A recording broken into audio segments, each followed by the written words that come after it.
우리가 11월 달 마지막 그리고 12월 초쯤 되면 한 해를 돌아보면서 내가 한 해를 어떻게 살았는가 생각해 보는 시간을 좀 가지게 되잖아요. 바쁘신 여러분들도 한 번쯤은 조용하게 내가 한 해를 어떻게 살았는가 한 해를 돌아보면서 또 내년도를 이렇게 준비해야 되겠다 하는 시간을 좀 가져보시기를 바랍니다. 제가 오늘 이제 그런 의도를 가지고 이 말씀을 준비하며 또 잘 이렇게 정리가 되고 잘 결산을 하면 또 준비 계획하는 것들도 또 효과적으로 계획할 수 있지 않겠습니까? 지난 한 해가 나에게 어떤 한 해였는가 여러 가지 면에서 돌아보고 또 시간이 너무 빨리 잘 지나가니까 이 시간을 붙들 수도 없고 정신없이 지나가 버리면 돌아보지도 않고 계획도 없고 그저 되는 대로 막 지나가게 되잖아요. 그러니 한 번쯤은 돌아보고 또 생각을 하고 계획을 할 수 있기를 바랍니다. 우리 인생도 그렇습니다. 계절이 변하고 연말이 있는 것처럼 우리 인생들도 언젠가는 낙엽이 떨어지는 계절이 있고 인생의 마지막을 맞게 됩니다. 그리고 나는 영원히 건강할 것 같다 그러지만 언젠가 주님 부르실 때 주님 앞에 서야 되죠.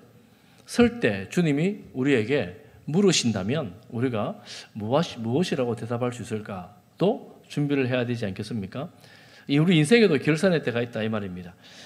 성경에 보면 인생의 결산의 때에 대해서 여러 군데서 말을 합니다. 오늘 우리가 함께 보는 열 문화 비유도 인생의 결산에 대해서 말씀을 합니다. 그래서 이 말씀을 보면서 우리가 어떻게 좀 준비를 할까 이 말씀을 좀 생각을 봅니다. 오늘 1절 말씀에 보면 11절 말씀에 보면 이 비유를 하게 된 배경에 대해서 말씀하십니다. 예수님께서 19장 전반에는 삭개오의 구원에 대해서, 삭개오 잘 아잖아요. 나무 위에 올라가서 예수님을 만나 구원을 받은 삭개오의 구원에 대해서 예수님의 결론적으로 19장 10절에서 인자가 온 것은 잃어버린 자를 찾아 구원하려 함이다. 이렇게 말씀을 하십니다. 삭개오의 구원은 이제 종말론적으로 이제 잃어버린 모든 사람을 구원하러 예수님이 오셨구나라는 생각을 백성들이 하게 된 거예요. 그리고 오늘 11절에 보면 예수님께서 예루살렘에 지금 가까이 왔습니다. 이제 19장을 지나서 이제 조금만 더 지나가면 예루살렘에 입성하십니다. 그러니까 예수님의 말씀을 듣고 있는 사람들은 예수님이 지금 예루살렘에 올라가면 하나님의 나라가 임하겠구나 이렇게 생각한 거예요. 하나님의 나라가 당장에 나타날 줄로 생각한지라 이렇게 말씀하죠. 그들이 기다렸던 하나님의 나라는 지금 로마의 속국으로 있던 이 유대 땅, 이스라엘 땅에 예수님이 왕이 돼서 우리를 다스리고 하나님의 나라, 다윗 왕국의 영광을 회복할 때가 되었구나 이렇게 생각하는 것이었습니다. 그런데 우리가 아는 것처럼 이 예수님이 예루살렘 올라갔던 이때가 예수님이 왕 되려고 올라갔던 것 아니지 않습니까? 정치적인 왕으로 올라갔던 건 아니죠. 여러분 가끔씩 신앙생활 할 때 그런 거 있습니다. 우리가 기대하며 바랐던 것들이 여지없이 무너지는 거예요. 그게 아닌 거예요. 지금 백성들은 그렇게 생각했습니다. 잃어버린 자를 다 찾아 구원하시는 예수님 메시아가 오셨구나. 왕이 되겠구나. 주린 배를 움켜쥐고 고통받지 않아도 되겠구나. 이렇게 기대한 거예요. 제자들도 예수님이 왕위를 차지하면 나도 좌편에 나도 우편에 앉아가지고 이 나라를 다스릴 때가 되었구나라고 생각하고 있던 그들에게 오늘 이 비유는 그 모든 기대를 여지없이 무너뜨립니다. 그러니 우리가 가끔씩은 신앙생활을 하면서 내가 예수님 믿고 따르는데 이 정도는 예수님 해주셔야 되는 거 아닌가라는 그런 기대가 무너질 때가 있잖아요. 예수님 왜 나를 이렇게 대우하시나 이런 생각이 들 때가 있잖아요. 그럴 때가 있습니다. 그런데 오늘 이 비유에서는 그보다 훨씬 더 큰 다른 교훈이 있습니다. 오늘 그 교훈을 함께 한번 보려고 합니다. 12절에 보면 어떤 귀인은 귀족을 말합니다. 어떤 귀인이 왕위를 받아 가지고 오려고 먼 나라로 갔다. 이렇게 이 비유를 시작을 합니다.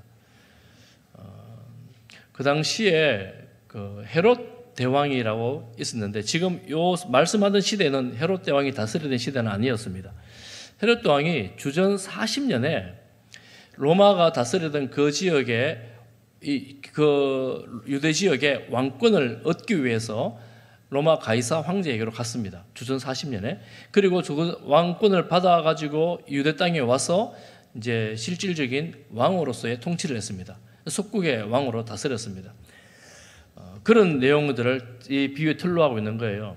그리고 그 아들 중에 한 명인 아켈라오가 그 다음에 주전 4세기쯤에 이 아버지 헤롯이 죽고 그 다음 때에 한 주전 6세기경에 또 왕권을 받으러 갔는데 실패한다, 이런 내용들이 역사 속에 있습니다. 이런 비유의 틀을 가지고 그 당시 역사적인 상황을 가지고 이 비유를 예수님 말씀하시는데, 왕위를 받으러 먼 나라에 갈 때 종 10명을 불러서 각각 한 사람당 한 문화를 나누어 주었다, 이렇게 말합니다. 한 문화는 여러분 이렇게 깊이 알 건 아니지만 알면 성경 이해하는 도움이 되죠. 100데나리온이고 한 데나리온은 노동자의 하루 품삯이에요. 그러니까 100데나리온이니까 한 문화는 3개월 내지 4개월 정도의 노동자의 품삯이 됩니다. 그 정도의 품삯을 10명의 종에게 각각 나누어 줍니다. 그리고 13절에 말합니다. 다 불러서 내가 돌아올 때까지 장사하라, 이렇게 말합니다. 장사하라, 명령을 딱 내렸습니다. 그런데 14절에 보니까 어떤 백성들 중에서, 이 종들 말고 그 백성들 중에서 어떤 사람들이 그 귀족이 이 나라의 왕이 되는 것을 싫어한 거예요. 반대한 거예요. 저 사람은 왕이 되면 안 된다, 이렇게 생각을 한 겁니다. 그래서 뒤로 사람을 보내서 그 로마에 이 사람을 보내서 저 사람이 우리 왕 되는 거 원치 않습니다, 이렇게 공작을 한 거예요. 실제로 역사 중에도 그런 일이 있었습니다. 아켈라오가 왕위를 받으러 갔을 때 유대 지도자들이 우리가 그 사람 왕 되는 거 반대합니다, 이렇게 역사 속에서도 그렇게 했다고 합니다. 그런 예를 그대로 들어와서 이렇게 예수님께서 비유를 하고 있는 거예요. 그런데 그들의 공작은 실패를 하고 그가 왕이 되어 유대 땅으로 돌아왔습니다. 왕이 되어 돌아왔습니다. 그러면 뭘 하겠습니까? 돈들을 맡겼으니까 그 맡긴 거에 대한 결산을 보고를 받습니다. 왕이 되어 돌아오면 10명의 종들 중에서 왕 되어 돌아오는 것을 좋아하고 기대하는 사람은 누구겠습니까? 주인의 말에 충성스럽게 열심히 일한 한 사람이 쫓아나와가지고 주인이시여, 당신의 한 문화로 10문화를 남겼습니다, 이렇게 너무 흥분해가지고 막 자랑하듯이 주인에게 보고를 하는 거예요. 10문화를 남겼습니다. 그러니까 주인이 뭐라고 말하느냐 하면 17절 말씀해 보니까, 우리 17절을 같이 한번 읽어볼까요? 시작.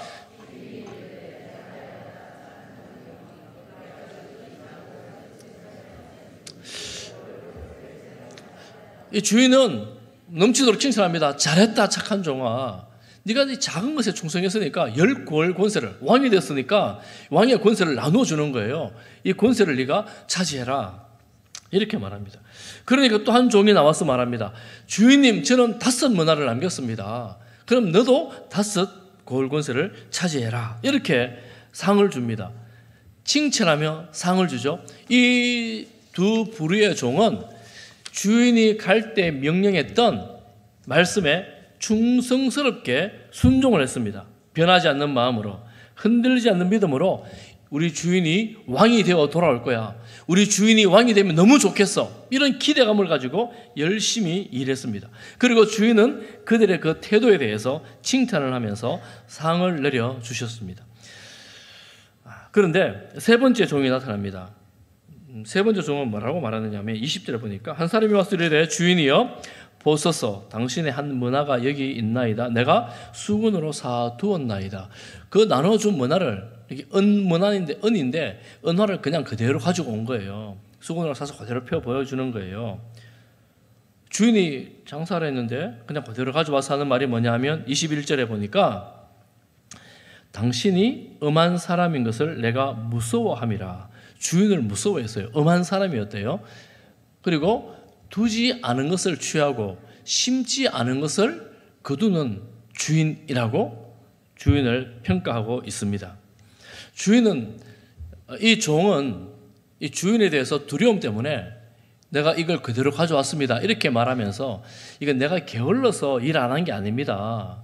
주인은 이런 분이기 때문에 제가 주인에게 그대로 드리는 겁니다.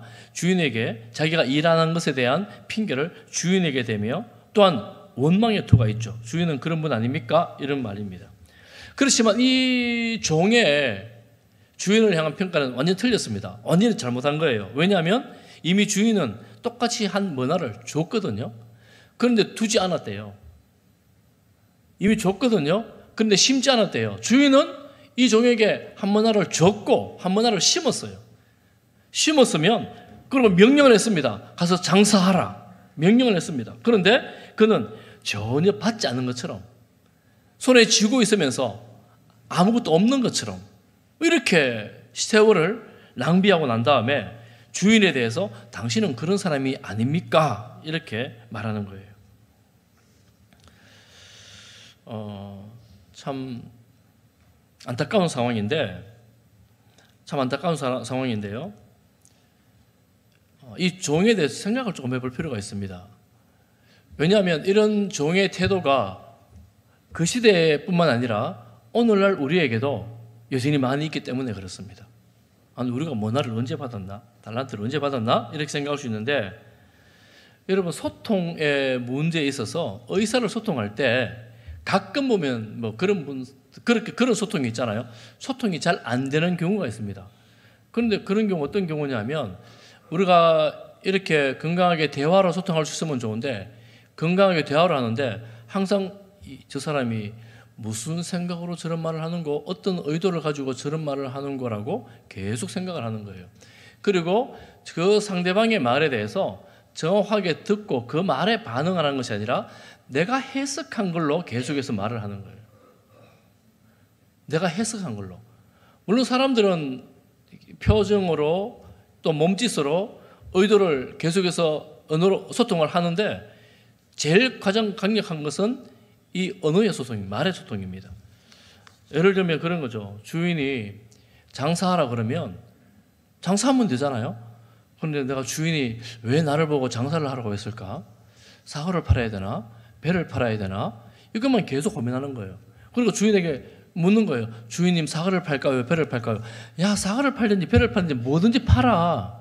생선을 팔까요? 고기를 팔까요? 뭐든 팔라니까 주인이 말할 때까지 주인님 뜻이 무엇입니까? 이러고 있는 거예요. 하나님께서 우리에게 자유를 주셨습니다. 에덴 동산에서 동산의 가운데 있는 나무에 열매 말고는 마음껏 먹어라. 하나님, 아침에는 사과 먹고 점심에는 배를 먹고 저녁에는 감을 먹을까요? 제가 뭘 먹으면 하나님의 뜻을 이루겠습니까? 이러고 기다리고 있는 거예요. 야, 마음대로 먹으라니까, 해도 괜찮다니까, 자유라니까, 그래도 계속해서 주인님 말씀해 주십시오 이러고 있는 거예요. 하나님, 저 사람을 사랑할까요? 미워할까요? 여러분, 사랑해야 돼요? 미워해야 돼요? 하나님 사랑할까요? 미워할까요? 물을 필요가 없어요.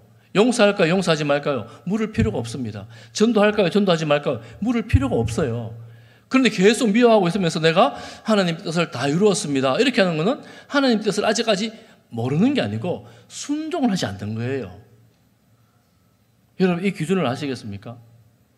이 종은 하나님의 주인의 명령을 분명히 받았는데 모르는 것처럼, 그리고 아니라고 생각하고 자기식의 해석과 자기식의 해석을 통한 오해, 곡해, 잘못된 걸로 자기에게 적용을 하면서 주인이 자기식의 해석에 맞는 사람이라고, 음한 사람이라고 심지도 않고 거두고 놔두지도 않고 찾는 사람 당신 아닙니까? 이렇게 평가를 하고 있는 거예요. 그 주님이 뭐라고 말씀하십니까? 22절에 보면 내가 이렇게 말해요. 너는 악한 종이다. 악한 종아, 내가 너의 말로 너를 심판하겠다. 이렇게 말씀하십니다. 여러분, 굉장히 두려운 말씀이죠. 우리가 하나님을 아는데 하나님을 어떤 분으로 아는가에 따라서 우리 신앙생활의 형편이 달라지는 거예요. 우리 생각 가치관이 달라지는 거예요. 그런데 하나님은 네가 생각하고 있는 그 생각으로, 네가 말하고 있는 그 말로 너를 심판하겠다 이렇게 말씀하시는 거예요. 여러분, 정말 두려운 말씀입니다. 그럼 우리가 어떤 말을 하는지, 하나님을 어떤 분으로 생각하는지 우리가 좀 잘 정리를 하고 있어야 됩니다. 여러분, 하나님은 여러분에게 있어서 하나님은 어떤 분이십니까? 여러분에게 있어서 하나님은 사랑과 인자와 용서의 하나님이십니까? 정죄하고 심판하시고 계속해서 벌 주시는 하나님이십니까?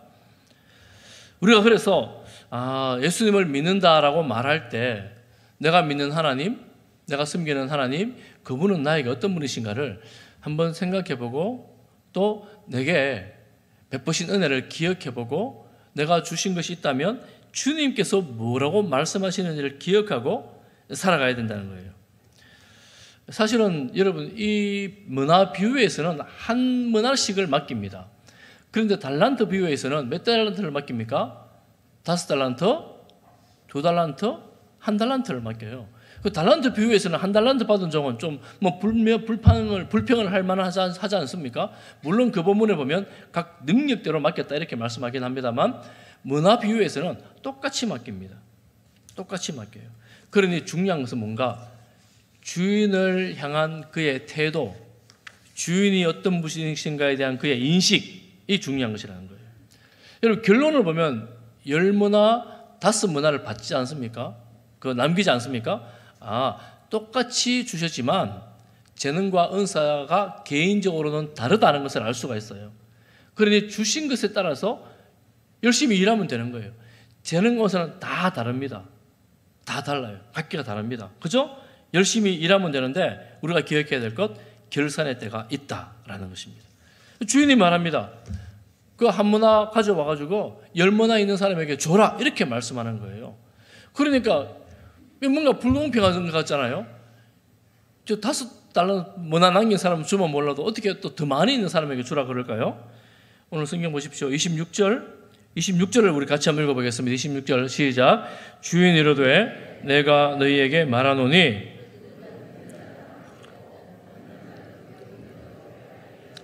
여러분 성경의 원리가 하나님 나라의 원리가 우리가 생각하는 것하고 좀 다르죠.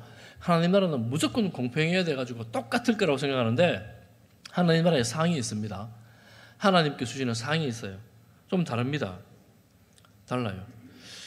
그러면 이거 너무 우리가 일상을 살아가면서 이 세상에서 너무 불공평한 하나님이 아니신가라고 생각하는데 27절을 보면 이 비유가 누구를 향한 어디를 향한 비유인가를 알 수 있게 됩니다.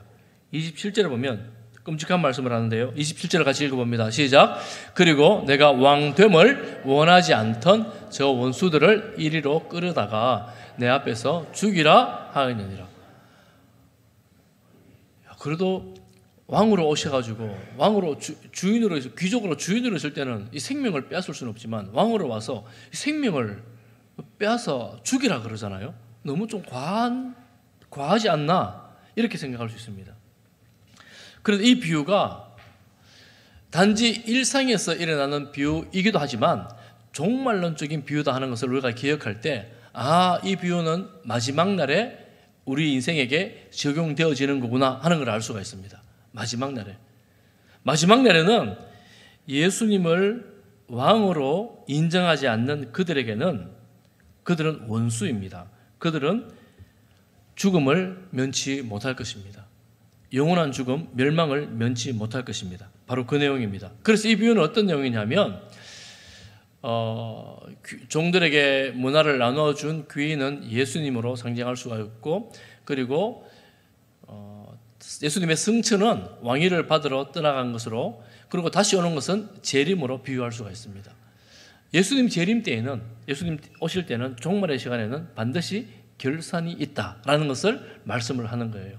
그럼 우리가 그러면 일상에서 어떻게 살아가야 될까가 이 비유에서 우리에게 주시는 말씀이 되겠죠. 일상에서 어떻게 살아야 되겠습니까? 한 부류의 사람들은 그 귀족은 왕 되면 안 돼. 그 귀족은 엄한 사람이야. 사랑도 없는 사람이야. 심지도 않고 막 추수하고 거둘라 그래. 세금을 많이 매기고 우리를 괴롭히는 사람이야. 이렇게 생각하는 한 부류가 있습니다. 예수님이 이 세상에 오셨을 때 요한복음 1장에 보면 자기 백성들이 만드신 창조주를 받아들이지 않습니다. 자기 백성에게 왔는데 자기 백성들이 예수님을 거절해요. 빛이 왔는데 어둠이 빛을 거절합니다. 여러분 그게 말이나 되겠습니까? 어떻게 빛을 어둠이 거절할 수 있습니까? 그런데 그렇게 했다고 말씀합니다. 그러니 한 부류는 뭐냐? 예수님이 왕 되는 것을 거부하는 부류가 있습니다. 여러분 예수님이 왕 되는 것을 거부하는 세력이 그때만 있었던 것이 아니라 지금도 있습니다. 여기 모인 우리들은, 여러분들은 그렇지, 예수님은 내 인생의 주인이시고 나의 왕이시여 라고 고백하는 사람들 아닙니까? 할렐루야. 여러분, 예수님이 여러분의 왕이 맞습니까? 여러분의 주인이 맞습니까? 예, 우리는 예수님을 왕으로, 주인으로 고백하는 사람들입니다. 그런데 여러분이 오늘 비유에는 종이 나오고 무리가 나오고 주인이 등장합니다. 그 종들은, 문화를 나누어 주었던 종들은 다 예수님의 주인의 종이었어요. 즉 예수님하고 비유로 보자면 예수님을 믿는 사람들이라고 할 수가 있는 거고, 백성들은 아직도 왕으로 다스림을 받는 사람이지 그들이 예수님이 누군지, 그 귀족이 누군지에 대해서는 확실히는 잘 모르는 그런 사람들이었다고 볼 수가 있습니다. 그런데 이 백성들이 이 귀족이 왕 되는 것을 싫어했어요. 백성들 중에 일부가. 그러고 보니까 종들 중에 일부도 예수님이 왕 되는 걸 싫어한 거예요. 내가 왕됨을 원하지 않는 자들에게는 저주가 따르는 거예요. 여러분, 이것이 기독교가 가지고 있는 독특하고도 특별하고 영광스러운 진리입니다. 주님의 재림 때에, 주님께서 다시 오실 때에 예수님이 왕 되는 것을 거절하고 싫어하는 그런 사람들이 분명히 있습니다. 그들은 이 멸망을 피하지 못할 거예요. 그런데 오늘 본문에서 봤던 것처럼, 그래, 우리 주인이 왕으로 되어 오셔야 돼. 우리 주인이 왕이 되는 건 나는 너무 기뻐. 빨리 오셨으면 좋겠어. 열심히 일하고 충성스럽게 일했던 그 종들은 한 문화를 가지고 열심히 일하는 거예요. 열심히 맡겨진 자리에서 성실하게 일하는 거예요. 나태하거나 게으르지 않는 거예요. 그렇게 열심히 섬길 때 주인이 왕이 되어서 오시면 얼마나 좋겠어요. 옛날에는 그저 주인이었는데, 한 집안의 귀족이었는데 이 나라를 다스리는 왕으로 되어 오시면 얼마나 영광스럽겠습니까? 그러면서 상을 주시잖아요. 너 10고을을 다스려라. 우리 이 집안의 종이 아니라 이 고을을 다스려라. 이런 권세를 주시는 거예요. 여러분, 요한복음 10장 10절 말씀에 이런 말씀이 있어요. 우리 같이 한번 읽어보겠습니다. 시작. 도둑이 오는 것은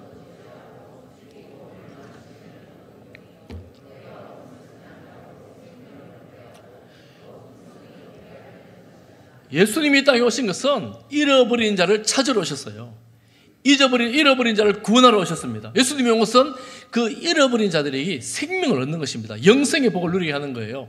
그뿐만 아니라 더 풍성한 삶을 살아가도록 하시기 위해서 예수님이 오신 거예요. 예수님을 믿는 사람들은 풍성한 삶을 살아가게 되어집니다. 예수님을 믿을 때 좁은 문, 좁은 길이라 그러는데 그게 왜 풍성할까요? 세상하고 비교해, 세상에는 넓은 문이라 하잖아요. 거기에 영광이 있고, 거기에 대단한 성공이 있고, 대단한 것이 있는 것 같은데, 예수님 믿는 길은 좁은 길, 좁은 문인데, 그게 무슨 풍성함이 있습니까? 하나님을 아버지로 모시고 사는 삶은 하늘나라의 풍성함이 우리의 마음에, 우리의 삶에 있는 것입니다. 하나님을 아버지로 모시고 사는 삶, 예수 그리스도를 나의 구주로 모시고 사는 삶에는 질적으로 변화될 수 없는, 바뀔 수 없는, 변할 수 없는 놀라운 특권을 누리고 삽니다. 여러분, 세상의 영광과 세상의 큰 뭔가를 가지고 살아갈 때 그 안에 예수님이 없으면 불안하고 초조하고 답답하고 근심 걱정으로 얼굴을 보면 저분은 예수님이 안 믿는구나 하는 것들을 엄청 겉으로 보기에는 정말 대단한데, 얼굴을 보면 아이고 저분은 예수님을 안 믿는 분이라는 걸 알 만큼 힘든 것들이 있습니다. 여러분 아마 경험해 본 분들이 있을 거예요. 지금도 경험하는 분들이 있는지 모르겠어요. 예수님 믿으면 이렇게 살지, 안 믿었으면 어떻게 살았을까? 예수님 안에 생명의 풍성함이 있어요. 그런데 아까 10장 10절에 도둑이 오는 것은 뭐라 그랬어요? 10장 10절 한번 보여주세요. 도둑이 오는 것은 도둑질하고 죽이고 멸망시키려는 것뿐이요. 도둑이 와서 뭔가 도둑질을 해가가요. 멸망시키려고 도둑질을 해가가요. 여러분, 그러면 도둑이 온다면 믿는 자들에게, 하나님의 백성들에게 도둑이 와서 훔쳐가는 것이 뭘까요? 멸망시키려고 훔쳐가는 게 무엇일까요? 오늘 말씀으로 쭉 보면 도둑이 훔쳐가는 건 돈이 아니에요. 오히려 돈은 쌓아둘 수도 있습니다. 아니에요. 그럼 무엇을 훔쳐갈까요? 예수님이 나의 왕이라는 그 믿음을 훔쳐가는 거예요. 신라까지 솟아나는 이제 믿음을 가지려고 살아가는 그들에게 막 질받습니다. 야, 예수님이 왕이 아니야. 예수님 말씀 들으면 안 돼. 예수님 엄한 사람이래잖아. 심지도 않고 막 주소하잖아. 예수님 그런 사람이 왕 되면 안 돼. 이런 마음을 도둑이 집어넣어 주는 거예요. 예수님을 믿지 못하도록, 하나님께 가까이 나아가지 못하도록, 네가 왕이야. 네 마음대로 살아야 돼. 욕망대로 살아야 돼. 세상 봐. 얼마나 화려하고 부유하고 누릴 것이 얼마나 많으니 세상에 나가 살아봐봐. 세상이 너무너무 좋아. 세상에 나가 살아. 세상에 나가 함께 즐거움을 줄게. 천하만국의 영광을 너에게 줄게. 누구에게 하신 말씀입니까? 예수님에게 사단이 그런 말하는 거예요. 천하만국의 영광을 네게 줄 테니까 나를 경배하라. 여러분, 사단은 우리에게 이 믿음을 어떻게든 뺏어가려고 짓밟아서, 사기나는 믿음을 짓밟아서 자라지 못하도록 방해하는 거예요. 그럼 누가 왕이라고요? 네가 왕이고, 네가 좋아하는 그게 왕이고, 네가 하고 싶은 건 그게 네가 마음대로 하는 거야. 이렇게 우리의 생각을, 우리의 마음을 조정하면서 주님을 왕으로 섬기지 못하도록 하는 거예요. 우리가 정신을 바짝 차리지 않으면 늘 이런 유혹에 혼란스럽게 왔다 갔다 하죠. 내가 주님의 말씀을 들어야지 그랬는데 무슨 소리야? 내가 하고 싶은 건 이거 해야지. 아주 기초적인 걸로 말씀드리면 내가 하나님 앞에 예배 드려야지, 하나님을 예배 드려야지 이러는데 무슨 소리야? 오늘 이 주일날 놀러 가는 거 얼마나 재밌는 거 있는데 놀러 가야지. 뭐 이런 유혹에 그냥 처음에는 갈등하다가 주일날 놀러 가도 별일 안 일어나잖아. 교통사고 안 나네. 이러면서 다음에 또 놀러 가고 뭐 이렇게 되는 거죠. 하나님을 멀리 떠나가면서도 탕자처럼 떠나가 있으면서도 부유할 동안은, 육신의 부유할 동안은 아버지 떠난 것에 대한 슬픔을 알지 못하고 있는 거예요. 이게 사단이 우리에게 주는 그런 유혹이고 미혹이라고 하는 것입니다. 사랑하는 성도 여러분, 우리가 예수님을 왕으로 모시고 왕의 말씀에 순종하는 성도가 되기를 축복합니다. 반드시 결산의 때가 있어요. 한 가지 더 우리 이 본문을 보면 질문이 생깁니다. 문화라 그러는데 이 문화는 뭔가, 우리가 남길 문화는 뭔가, 우리는 문화 받은 게 없잖아요. 문화가 뭘까? 본문에서는 그 문화가 뭐라고 정확히 말씀하지는 않지만 전후 문맥을 통하여 성경 해석의 원리가 그런 게 있습니다. 전후 문맥을 통하여 이게 뭔가를 우리가 추론해낼 수가 있습니다. 그것은 삭개오의 구원, 예수님의 말씀, 내가 온 것은 잃어버린 자를 찾으러 왔다. 그리고 예수님이 지금 십자가의 구원의 길로 가는 여정, 이런 걸 보면 이 남겨야 될 문화는 잃어버린 영혼을 찾아내는 것이구나 하는 걸 우리가 알 수가 있습니다. 그럼 우리가 이 땅에 살면서 신앙을 통하여 남겨야 될 것은 뭐냐? 남겨야 될 것은 뭐냐? 잃어버린 영혼을 주님 앞으로 회복시켜 내는 그런 일이라고 할 수가 있습니다. 여러분, 봉사 많이 해야 돼요. 구제도 많이 하고 선한 일도 많이 해야 됩니다. 그런데 예수님께서 우리에게 궁극적으로 찾아내시는 것은 잃어버린 영혼을, 생명을 구원하는 것입니다. 뭐 쉽게 말하면 전도하는 거예요. 전도하는 거예요. 여러분 평생을 여러분 신앙생활 하면서 여러분들을 통하여, 여러분의 사역과 여러분의 일과 여러분의 직업과 여러분의 관계를 통하여 한 영혼이라도 주님 앞에 돌아온 일이 있는지를 돌아보는 이 연말이 되기를 바랍니다. 한번 돌아보십시오. 그리고 그 한 영혼이 하나님 앞에 가서, 하나님, 저 집사님 때문에 제가 예수님을 알게 됐어요. 저 집사님의 선행을 통해서, 저 집사님의 도움을 통해서 내가 교회 앞으로 나오게 됐어요. 저 집사님의 전도를 통해서 제가 하나님을 알게 됐어요. 이렇게 말할 수 있다면 이 5문화 받은 10문화 남긴 종들이 주님 주신 일 제가 열심히 감당했어요라고 주님 품에 안겨 함께 기뻐할 수 있을 겁니다. 그러면 우리가 이 땅에 살면서 내가 맨날 전도만 다녀야 되는가? 그거 아니에요. 맨날 전도만 다니는 게 아니라 하나님께서 여러분에게 주신 재능과 은사와 직장과 관계들을 통하여 신실한 그리스도인으로서 열심히 살아갈 때에 여러분을 통하여 한 영혼 한 영혼들이 예수 그리스도를 바라보게 되는 것이고 그들이 주님 앞에 나오게 되는 거예요.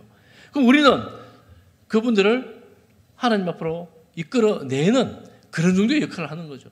내가 믿음은 줄 수 없지만 믿음의 자리에 불러 함께 하나님을 찬양하고 예배 드릴 수 있도록 그분들을 예배당으로 함께 모이는 공동체로 불러 모으는 거예요.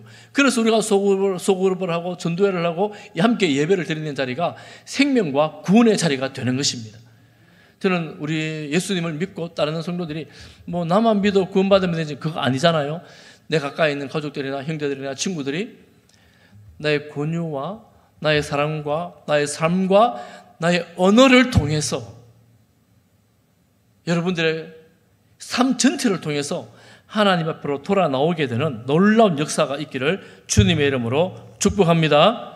마지막 결산 때에 주님께서 야, 너 학위를 몇 개 받았니? 통장의 잔고는 얼마니?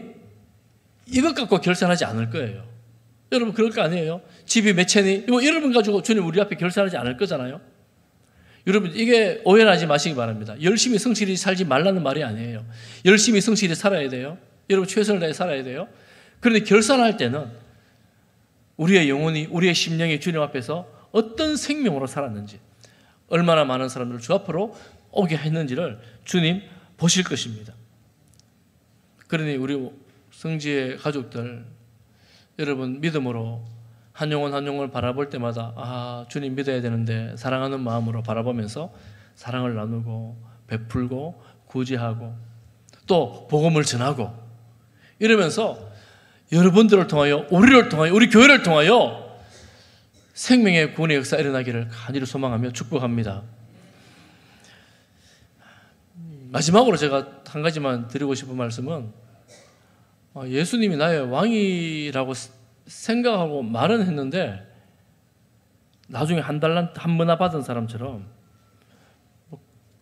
나는 생각을 했는데 내 삶에서는 전혀 그렇지 않았다면 우리가 정신을 바짝 좀 차리고 아 이제 연말인데 내 인생에도 결산할 때가 있지. 예수님이 내 인생의 왕인데 그 왕의 말씀을 듣고 내가 그 말씀에 순종하는 삶을 좀 살아야 되겠다 결단을 하고 여러분 주변을 돌아보시고 주님 앞에 나올 수 있도록 함께 나올 수 있도록 마음을 쓰고 관심을 가지고 사랑을 베푸는 그런 복된 성도로 살아갈 수 있기를 주님의 이름으로 축복합니다.